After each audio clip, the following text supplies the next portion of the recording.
Hello viewers, welcome to filmi craft. நான் உங்கள் அருண். இந்த எபிசோடில் நம்ம பார்க்க போகிற படம் 2015 ஒரு American science fiction action drama படமாக வெளியான செல்ஃப்லெஸ். இப்போ அந்த படத்துடைய ஒன்லைனர் என்ன அப்படின்னு நம்ம பார்த்துடலாம்.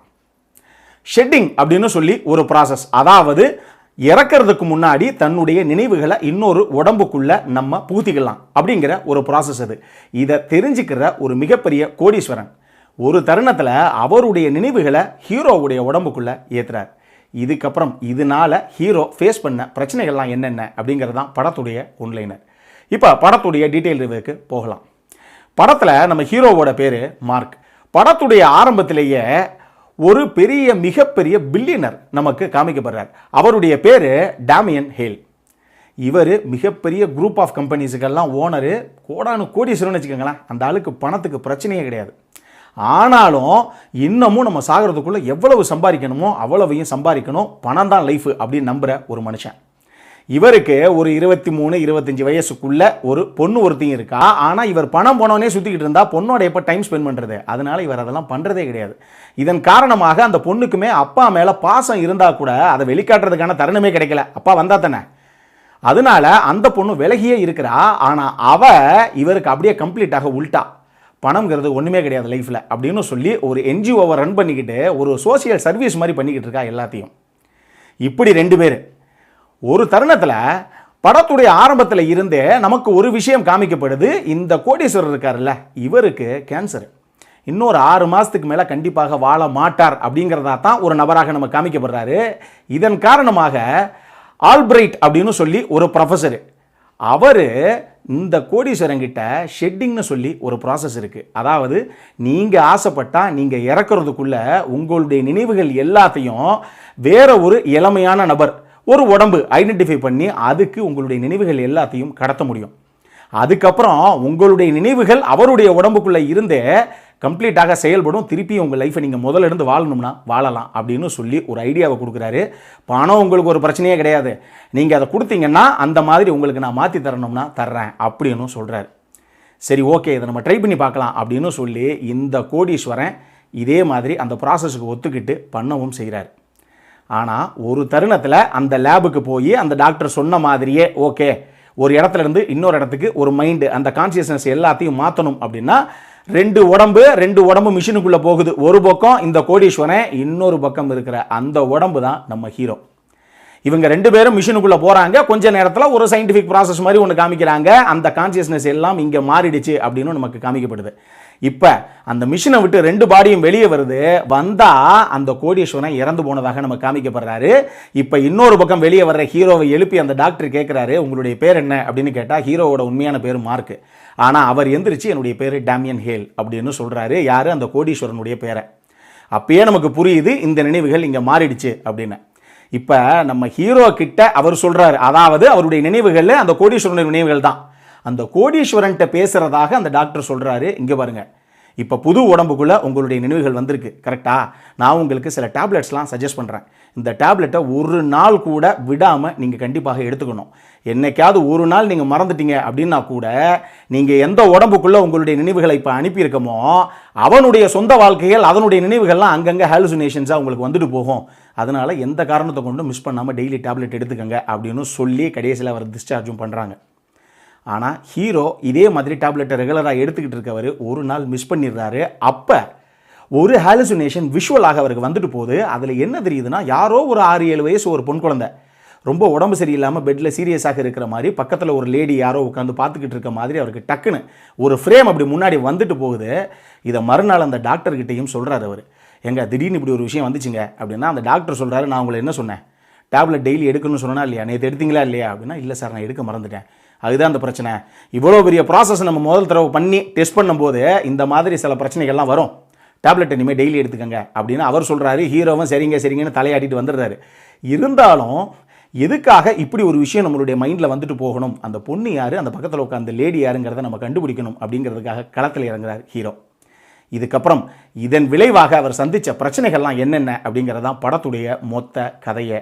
இந்த படத்தை பொறுத்தளவுக்கு எனக்கு ரொம்ப பிடிச்ச விஷயங்கள் என்ன அப்படின்னா, அந்த ஹீரோவான மார்க் அப்படிங்கிற அந்த கதாபாத்திரத்தை ப்ளே பண்ண ரயன் ரெனால்ட்ஸுடைய பர்ஃபார்மன்ஸு. பரீடு படத்திலேயே அவர் எந்த அளவுக்கு ஒரு அற்புதமான நடிகர் அப்படிங்கிறத அவர் ப்ரூவ் பண்ணிட்டார் ஏற்கனவே. இனிமே தான் அவர் பண்ணணுங்கிறது கிடையாது. ஒரு எக்ஸ்பீரியன்ஸ்டு ஆக்டர் அவர். பரீடு படமெல்லாம் ஒரே சவப்பெட்டிக்குள்ளே 1.5 மணி நேரத்துக்கு படம் ஓடினா கூட அந்த கதை கொஞ்சம் கூட போர் அடிக்காமல் பரபரப்புடைய உச்சத்தில் ஆடியன்ஸை உட்கார வச்சிருக்கிறதுக்கான காரணமே ரயன் ரெனால்ட்ஸுடைய பர்ஃபார்மன்ஸ் தான் அந்த படத்தில். இந்த படமும் அதே மாதிரி ஒரு படம் தான். அற்புதமான ஒரு நடிகர், செம்மையாக பண்ணியிருப்பார் அவர். ரெண்டாவது, பென் கிங்ஸ்லே இந்த படத்தில் ஒரு 15 நிமிஷம் 10-15 நிமிஷம் தான் வருவார். படத்துடைய ஆரம்பத்தில் அந்த மிகப்பெரிய கோடீஸ்வரன், அந்த பில்லியனருடைய கதாபாத்திரம் ஒன்று இருக்கு இல்லையா, அதை அவர் தான் ப்ளே பண்ணியிருப்பார். என்ன சூப்பராக பண்ணியிருப்பாருங்கிறீங்க. அவரை பார்க்கும்போதே மனுஷன், எப்பா இவரெல்லாம் வந்து பார்ன் வித் கோல்டன் ஸ்பூன் அப்படின்னு பார்க்கும்போதே நமக்கு தோணும். அப்படி பண்ணியிருப்பார். அவ்வளவு சூப்பராக இருக்கும் அவருடைய பர்ஃபார்மன்ஸ் அந்த 10-15 நிமிஷத்துக்குள்ளேயே. இதில் இன்னொரு சுவாரஸ்யமான விஷயம் என்னென்னா, அவ்வளோ பெரிய கோடீஸ்வரன், அதாவது ஒரு 5000 கோடி 10,000 கோடி 50,000 கோடின்னு பணம் வச்சிருக்க மிகப்பெரிய பில்லியனர் அவனுடைய அப்பார்ட்மெண்ட்டுக்கு போகிறதாக ஒரு காட்சி ஒன்று இருக்குது. அவருடைய வீடு, அவ்வளோ பெரிய கோடீஸ்வரனுடைய வீடு எப்படி இருக்கும் அப்படின்னு சொல்லி ஒரு வீடு ஒன்று காமிப்பாங்க, ஒரு அப்பார்ட்மெண்ட்டு. உண்மை என்ன அப்படின்னா, இந்த படத்தில் காமிக்கப்படுற அந்த அப்பார்ட்மெண்ட்டு யுஎஸோட பிரசிடென்ட் டொனால்ட் ட்ரம்ப்புடைய வீடாது. பாருங்க, தங்கத்திலே இழைச்சிருப்பாங்க. ஒரு விஷயமும் அது பார்க்கும்போது அப்படி இருக்கும் பிரமிப்பாக. ஒரு 4 ஷாட்டு தான் வந்திருக்கும் அந்த வீடு உள்ள. அவ்வளவு சூப்பராக இருக்கும் அந்த வீடை காமிக்கிற அந்த சீன்ஸ் எல்லாமே. இதெல்லாம் தாண்டி ரயன் ரெனால்ட்ஸ் ஒரு நல்ல பர்ஃபார்மருங்கிறது நம்ம எல்லாத்துக்கும் தெரியும், பல படங்களில் பார்த்துட்டோம். ஆனால் அவரை பற்றி தெரியாத இன்னொரு விஷயம் ஒன்று இருக்குது. நம்மளுடைய வியூவர்ஸ் பல பேருக்கு தெரிஞ்சிருக்கிறதுக்கான வாய்ப்புகள் கிடையாது. அவர் மச்சக்காரங்க மனுஷன். சில டைம்லாம் அவர் பார்க்கும்போது கொஞ்சம் பொறாமையாகவே இருக்கும். காரணம் என்ன அப்படின்னா, 2 அழகு பதுமைகளுக்கு தான் கணவன் அப்படிங்கிறத அவர் வெளியே எங்கேயும் சொல்லிக்கிட்டதே கிடையாது. அது யார் அந்த 2 பேர் அப்படின்னு பார்த்தீங்கன்னா, நேற்று தான் ஏஜ் ஆஃப் அடலின் படத்தை வந்து நம்ம ரிவ்யூ பண்ணணும். அந்த படத்துடைய ஹீரோயின் பிளேக் லைவ்லி நம்ம நேற்று தான் சொல்லியிருந்தோம், அற்புதமாக அந்த படத்தில் நடிச்சிருந்தாங்க அப்படின்னு. அவங்க தான் அவருடைய கரண்ட் ஒய்ஃபு. இப்போ இருக்கிற ஒய்ஃபு 2011-12 கிட்டத்தட்ட அவங்களோட தான் இருக்கார். ஆனால் அதுக்கு முன்னாடியே இன்னும் ஒரு டாப் கிளாஸ் ஆக்டர்ஸு, எல்லாத்துக்கும் பிடிச்ச ஒரு ஆக்டர்ஸ் தான் அவங்களுடைய ஒய்ஃபாக இருந்தது. அது யார் அப்படின்னு பார்த்தீங்கன்னா, ஸ்கார்லெட் ஜோஹன்சன், நம்ம பிளாக் விடோ. அவங்க தான் இவருடைய முதல் ஒய்ஃபு. இந்த 2 பேருமே ஸ்டன்னிங்கான ஆர்டிஸ்ட்டு, அதே மாதிரி ரொம்ப அழகான கதாநாயகிகளும் கூட. அந்த ஒரு விஷயம் இந்த மனுஷனை பார்க்கும்போதெல்லாம் நமக்கு தோணும். அதை ஒரு இன்ஃபர்மேஷனுக்காக உங்களுக்கு சொல்கிறேன், வேறு ஒன்றும் கிடையாது. ரெண்டாவது, இந்த படத்தில் எனக்கு ரொம்ப பிடிச்ச விஷயம் என்ன அப்படின்னா, இந்த படத்துடைய மியூசிக்கு. இந்த படம் பரபரப்பான காட்சிகளையும் தாண்டி சில இடங்களில் எமோஷனல் சீக்வன்ஸ் எல்லாம் இருக்கும். அந்த சீக்வன்ஸ் எல்லாம் அவ்வளவு சூப்பராக நரேட் பண்ணப்பட்டிருக்கும். அதற்கு மிகப்பெரிய பலம் இந்த படத்துடைய மியூசிக் டைரக்டர் ஆண்டனியோவுடைய பிஜிஎம்ஸ் எல்லாம் அவ்வளவு சூப்பராக ஓவரால் ரீ ரெக்கார்டிங் பண்ணியிருப்பார். இந்த படம் அதுவும் ஈவன் கடைசியில் என் கிரெடிட் போடும்போது கூட ஒரு மியூசிக்கை தட்டி தூக்கியிருப்பார். அவ்வளவு சூப்பராக இருக்கும் அந்த பீஸே. மூணாவது, இந்த படத்தில் எனக்கு ரொம்ப பிடிச்ச விஷயம் என்ன அப்படின்னா, இந்த கதையை ஓவராலாகவே இவங்க நரேட் பண்ண விதம். முதல்ல 1 மணி நேரம் ஸ்டன்னிங்கான படம் இல்லை அப்படிங்கிற ஒரு ஃபீலை கொடுத்துட்டு, 2வது 1 மணி நேரம் அப்போ நமக்கு வர்ற அந்த ஹலுசினேஷனுக்கு பின்னாடி ஏதோ ஒரு விஷயம் இருக்குங்கிறத கண்டுபிடிக்கிறதுக்காக ஹீரோ ஒன்றொன்னா ஒரு இன்வெஸ்டிகேஷன் ஜானர் மோடில் அப்படி அங்கங்கே இறங்குவார். அந்த இடத்துலலாம் படம் வந்து கொஞ்சம் டோன் டவுன் ஆகி கொஞ்சம் ஸ்லோ ட்ராமா மாதிரி ஆரம்பிக்கும். ஏன்னா இன்வெஸ்டிகேஷன் ஜானர் படங்கள் எல்லாம் அப்படி தான் போகும், நம்ம பல ரிவ்யூஸில் சொன்னது உண்டு. அதனால இந்த படத்தில் செகண்ட் ஹாஃபில் ஒரு ஸ்லோனஸ் தெரியலாம். பட் ஓவராலாக படம் பார்க்குறதுக்கு நீட்டாக ஒரு படம் பார்த்த ஒரு ஃபீலை உங்களுக்கு கண்டிப்பாக கொடுக்கும். அடல்ட் கான்டென்ட்டை பொறுத்தளவுக்கு இந்த படத்தில் ஒரு சில அடல்ட் கான்டென்ட் இருக்குது. அது அடல்ட் கான்டென்ட்னு சொல்கிறத விட இன்னும் கிளியராக சொல்லணும் அப்படின்னா, ஃபேமிலி ஆடியன்ஸால் பார்க்க முடியாது. பட் மெச்சூர்ட் அடல்ட்ஸ் எல்லாரும் உட்காந்து ஜாலியாக பார்க்கலாம். இந்த படத்திற்கு ஃபில்மி கிராஃப்ட் கொடுக்கக்கூடிய ரேட்டிங் 7.25 அவுட் ஆஃப் 10. இப்போ நம்மளுடைய அடுத்த செக்மெண்ட்டான இன்ட்ரெஸ்டிங் ஃபேக்ட்ஸ் அபவுட் தி மூவிக்கு போகலாம்.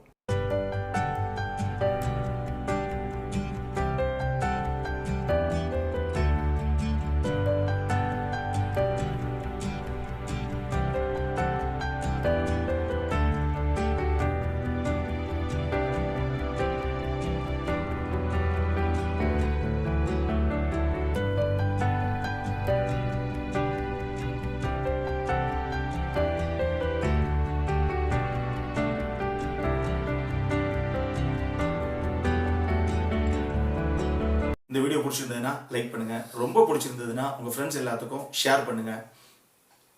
உங்களுடைய கருத்துக்கள் ஏதாவது இருந்தது அப்படின்னா கீழே இருக்க கமெண்ட் செக்ஷனில் எங்களுக்கு தெரிவிங்க. வீடியோவை க்ளோஸ் பண்ணுறதுக்கு முன்னாடி சப்ஸ்கிரைப் பண்ணுங்கள். சப்ஸ்கிரைப் பண்ணும்போது பக்கத்தில் இருக்க நோட்டிஃபிகேஷன் பெல் ஐக்கானையும் கிளிக் பண்ணுங்கள். அப்போ தான் எங்களுடைய வீடியோஸ் எல்லாம் உங்களை ஆன் டைம் வந்து சேரும். இதே மாதிரி இன்னொரு படத்தோட அடுத்த முறை உங்களை சந்திக்கிற வரைக்கும் it is Arun signing off. By.